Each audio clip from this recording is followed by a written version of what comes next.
back here we have some former stickers. We need to remove the adhesive. So I'm using a tree sap remover, letting it dwell for a few seconds, and then lightly taking some of the adhesive, putting a little more on, being gentle and taking my time. You can see how when I put it on, it actually bubbles up the old adhesive, softening it. A couple little passes like this, and we'll have it all removed.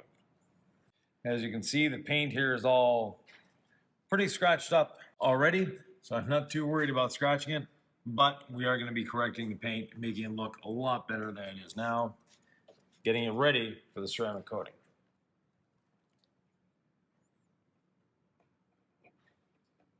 This is dried on very well. Just up along with a little plastic razor blade. No pressure, and I have the lubrication of the tree sap remover underneath. So I'm not making this area worse than it was.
You also want to make sure, because we are taking this pad almost to its limits around the curves of the bike, you'll want to make sure that your pad is a little bit, maybe have a couple extra spins to dry it off. Otherwise you're going to throw some polish all over your bike. Exactly. You almost have to think in 3D.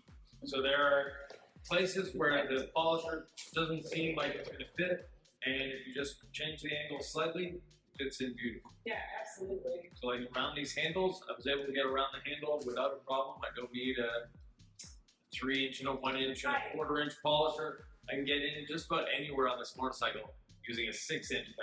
Yeah. And if you're not sure if it's going to fit, by all means, take your polisher completely off and set it in the area.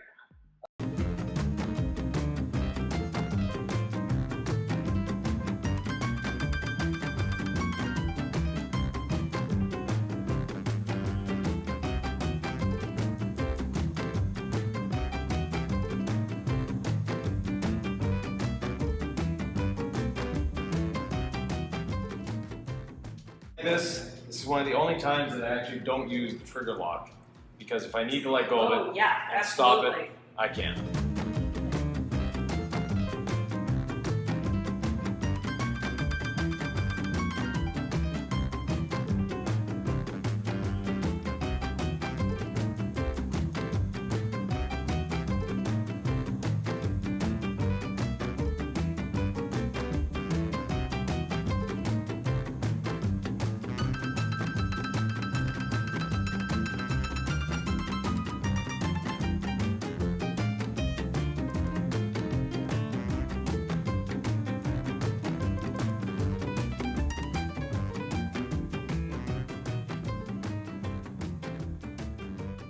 The low nap towel does a great job picking up the polish residue. Then all we need to do is dry the surface with the other towel. If you try to use a high nap towel, you're going to be working too hard. Whereas a low nap towel, to get that initial polish residue off and without any pressure on your part. Pressure is never a good thing.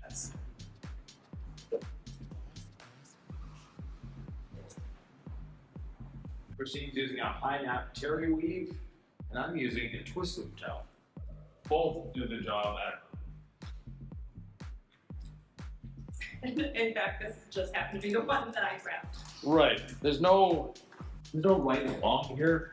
Actually, there's no right and wrong in detailing generally, but there's just different ways, more efficient ways of doing things. And your preference. Yeah. Microfibers are an important and expensive investment in detail. But if you take care of them, they will last for a significant amount of time. Oh, definitely, yeah. Except they're an investment, not a cost. Right. Because they do make your life a lot easier.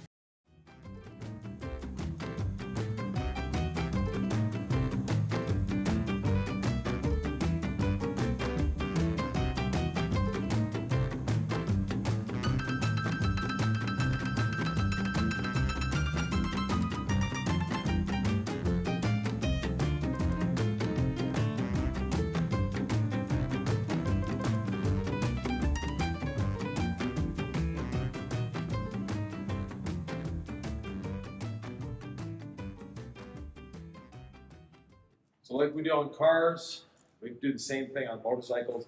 The person wiping off has to be extremely attentive to where the applicator went, and the applicator should basically say out loud where they're going. That's right. Now, on here we're waiting.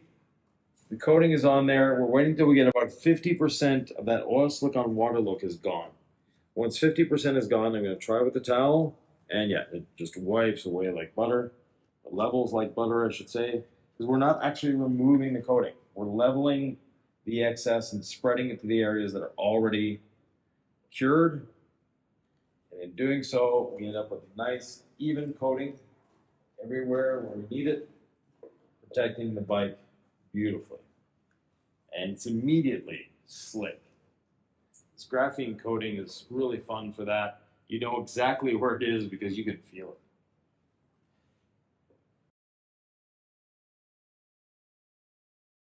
Christine, we chose the graphene coating. Why is that? It's going to be really great on helping with water spot resistance. Plus, I love how shiny this graphene coating is. So I'm waiting for that oil slick on water look to go away 50%. And when it does so, lightly, without any pressure, go over the surface. And it immediately becomes slick. One pass and it's already slick. Feels that way, looks that way, acts exactly like we want it to. It's the way coating should all be. It's just so easy to do. These coatings are amazing and easy to apply.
So I'm gonna do the same fairing on that side, but I'm gonna continue on to this part of it. Yep.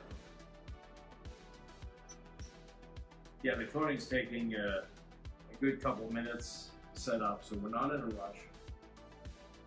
It's a coating that you leave on the surface a little longer, and it's not going to create high spots.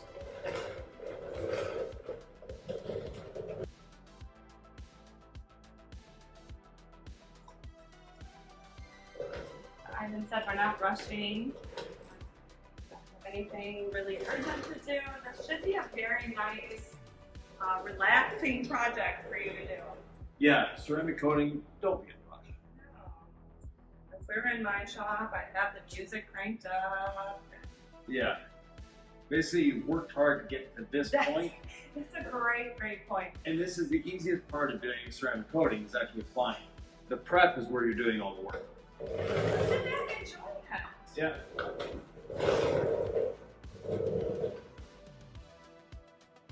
I'm just patiently waiting, like watching water boil, waiting for that oil slick on water to go 50% away, back to clear, and then I can easily wipe this off. While you're back there, or while Christine's back there, she's doing the tail lights and all of that as a safety feature more than anything else. It's not going to make them look that much better, but riding in the rain, if they ever have to ride in the rain, the lights will stay clearer, maybe a little safer to run.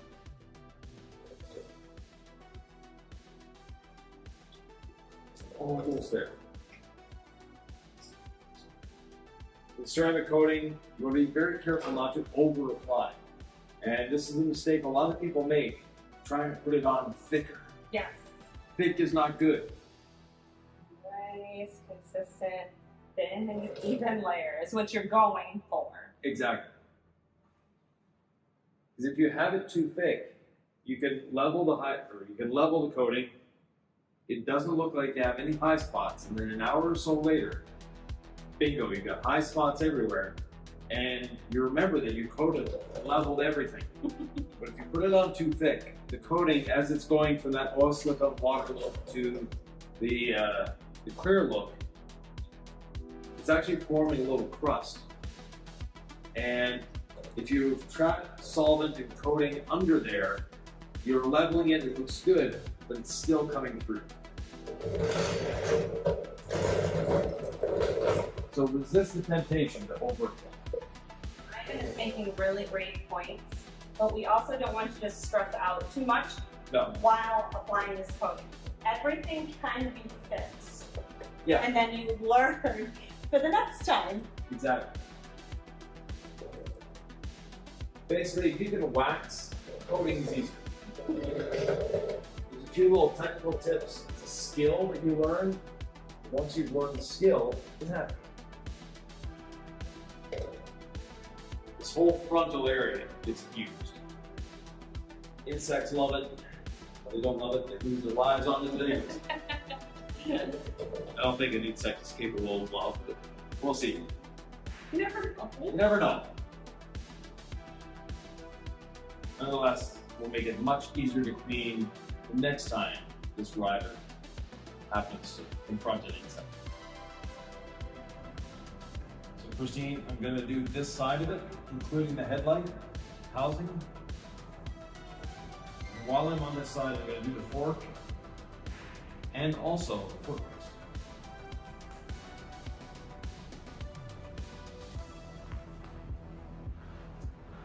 Now this fork really illustrates why you need a ceramic coating. There's been a couple insect strikes here that have stayed on the fork too long, and you can actually see the damage that it's done. And that's permanent in that brushed aluminum fork. So the only way of getting that out is to rebrush that aluminum fork, which is not exactly an easy process.